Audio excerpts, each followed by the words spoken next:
Bismillah walhamdulillah wassalatu wassalamu ala Rasulillah wa ala alihi wa ashabihi wa man tabi'ahum bi ihsanin ila yaumidin wa ba'd.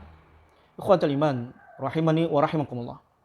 Di zaman ini banyak manusia yang sudah tidak peduli lagi dari mana dia mendapatkan harta yang dia miliki.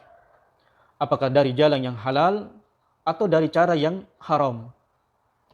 Sebagaimana hal ini diisyaratkan dan disebutkan oleh Nabi alaihi salatu wasallam di dalam hadisnya. Beliau sallallahu alaihi wasallam bersabda, "La ya'tiyanna 'alan nasi zamanun." Akan datang kejelekan menimpa umat manusia.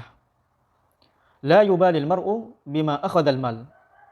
Di mana banyak manusia sudah tidak mau lagi peduli dari mana dia mendapatkan harta yang dia miliki. Amin halal, amin haram. Apakah harta yang dia dapatkan dari cara yang halal ataukah harta yang dia dapatkan dari cara yang haram?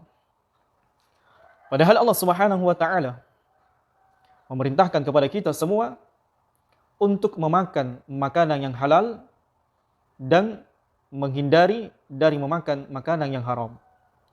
Sebagaimana Allah Subhanahu wa taala berfirman dalam surah Al-Baqarah ayat 168, "Ya ayuhan nas, wahai manusia, kulu mimma fil ardi halalan thayyibah." Makan dan minumlah di dunia ini harta yang halal dan baik. Dan ayat ini memerintahkan kepada kita untuk senantiasa memakan makanan yang halal dan yang baik.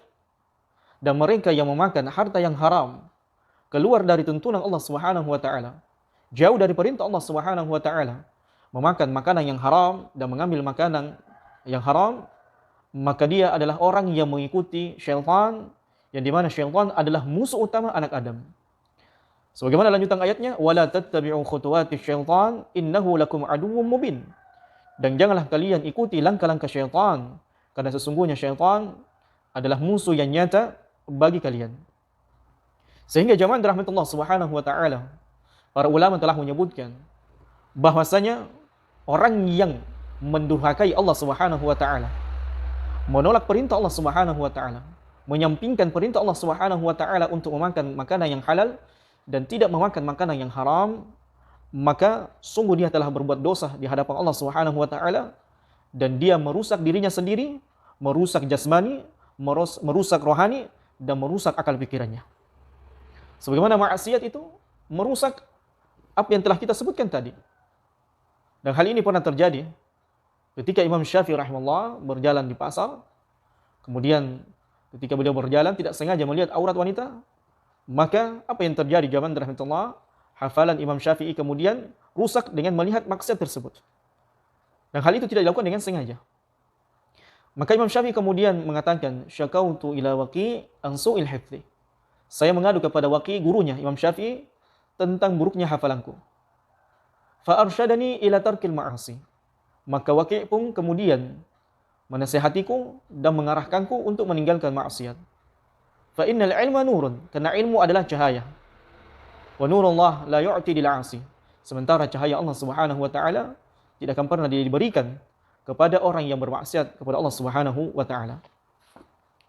Adapun di antara bahaya, musibah, bencana, malapetaka, kejelekan orang yang memakan harta haram adalah orang yang memakan harta haram, maka jiwanya, tubuhnya akan lemah untuk beribadah kepada Allah Subhanahu wa taala. Dia akan dijauhkan dirinya dari ketaatan kepada Allah Subhanahu wa taala dan sebaliknya, dia akan berlesat-lesat dengan dosa dan maksiat sebagaimana Allah Subhanahu wa taala menyebutkan keadaan orang Yahudi di dalam surah Al-Maidah ayat ke-62. Wa tara katsiran minhum, dan kau melihat kebanyakan di antara mereka Muhammad, yusari'una fil itsmi wal 'udwan. Mereka orang-orang Yahudi ini berlomba-lomba di dalam dosa dan permusuhan. Wa aklihimus suht, dan memakan harta yang haram. Labi'sa ma kanu ya'malun. Seburuk-buruk mereka apa yang telah mereka lakukan di hadapan Allah Subhanahu wa taala. Kemudian jamaah dirahmati Allah Subhanahu wa taala, di antara kejelekan memakan harta yang haram adalah bahwasanya orang yang memakan harta haram, maka sama halnya dia menjerumuskan dirinya ke dalam api neraka Allah Subhanahu wa taala. Sebagaimana Nabi alaihi salatu wasallam bersabda, "Ya Ka'ab ibnu Ujrah, wahai Ka'ab ibnu Ujrah, innahu la yarbu lahmun nabata min suhtin illa kanat an-naru aula bihi." Sesungguhnya tidaklah daging itu tumbuh di dalam tubuh manusia dari harta yang haram kecuali neraka yang berhak untuk membakarnya. Kemudian yang kedua jamaah rahmatullah. Di antara kejelekan orang yang memakan yang harta yang haram adalah doa orang yang memakan harta haram tidak akan pernah dikabulkan oleh Allah Subhanahu wa taala. Sebagaimana Nabi alaihi salatu wasallam bersabda, "Ayyuhan nas, wahai manusia, innallaha thayyib la yuqbalu illa thayyiban." Sesungguhnya Allah adalah zat yang maha baik dan Allah Subhanahu wa taala tidak akan pernah menerima kecuali yang baik. Wa innallaha amaral mu'minin bima amaral mursalin. Dan sesungguhnya Allah Subhanahu wa taala memerintahkan orang-orang beriman sebagaimana Allah Subhanahu wa taala memerintahkannya juga kepada kepada para rasul.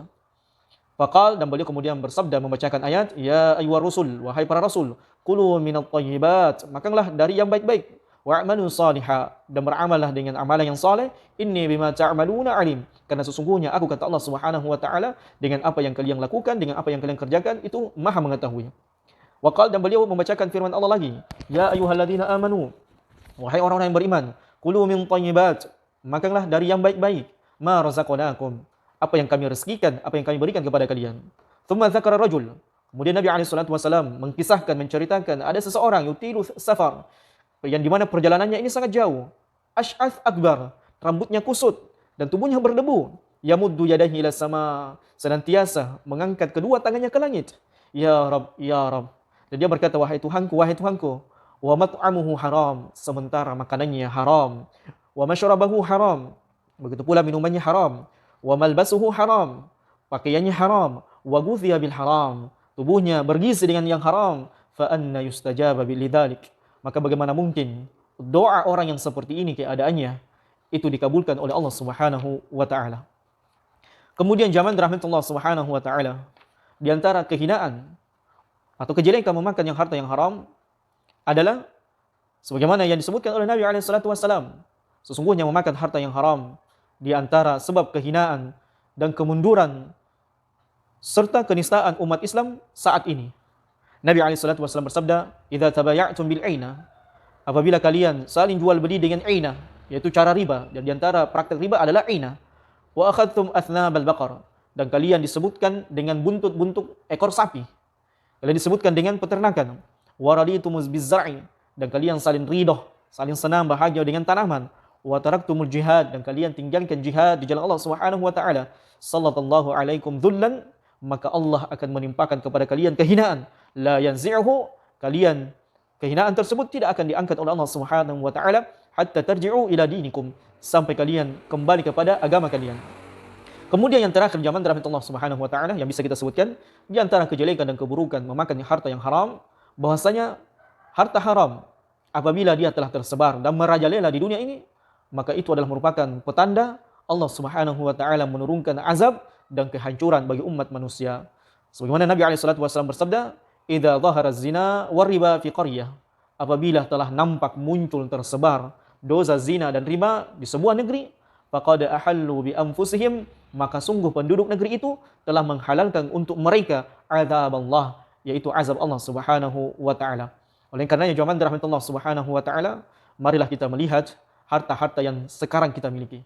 Apakah harta yang kita miliki itu kita dapatkan dari jalan yang halal, atau harta yang kita miliki kita dapatkan dari cara yang haram? Karena sesungguhnya ketaatan, kebaikan yang kita lakukan di hadapan Allah Subhanahu wa taala tidak akan pernah diterima oleh Allah Subhanahu wa taala, bahkan ditolak oleh Allah Subhanahu wa taala apabila harta yang kita dapatkan tersebut dari cara-cara yang tidak benar, yang diharamkan oleh syariat dan tidak sesuai dengan tuntunan Allah Subhanahu wa taala dan Rasulnya sallallahu alaihi wa alihi wasallam. Insyaallah taala nanti kita akan lanjutkan di pembahasan harta haram berikutnya insyaallah taala. Barakallahu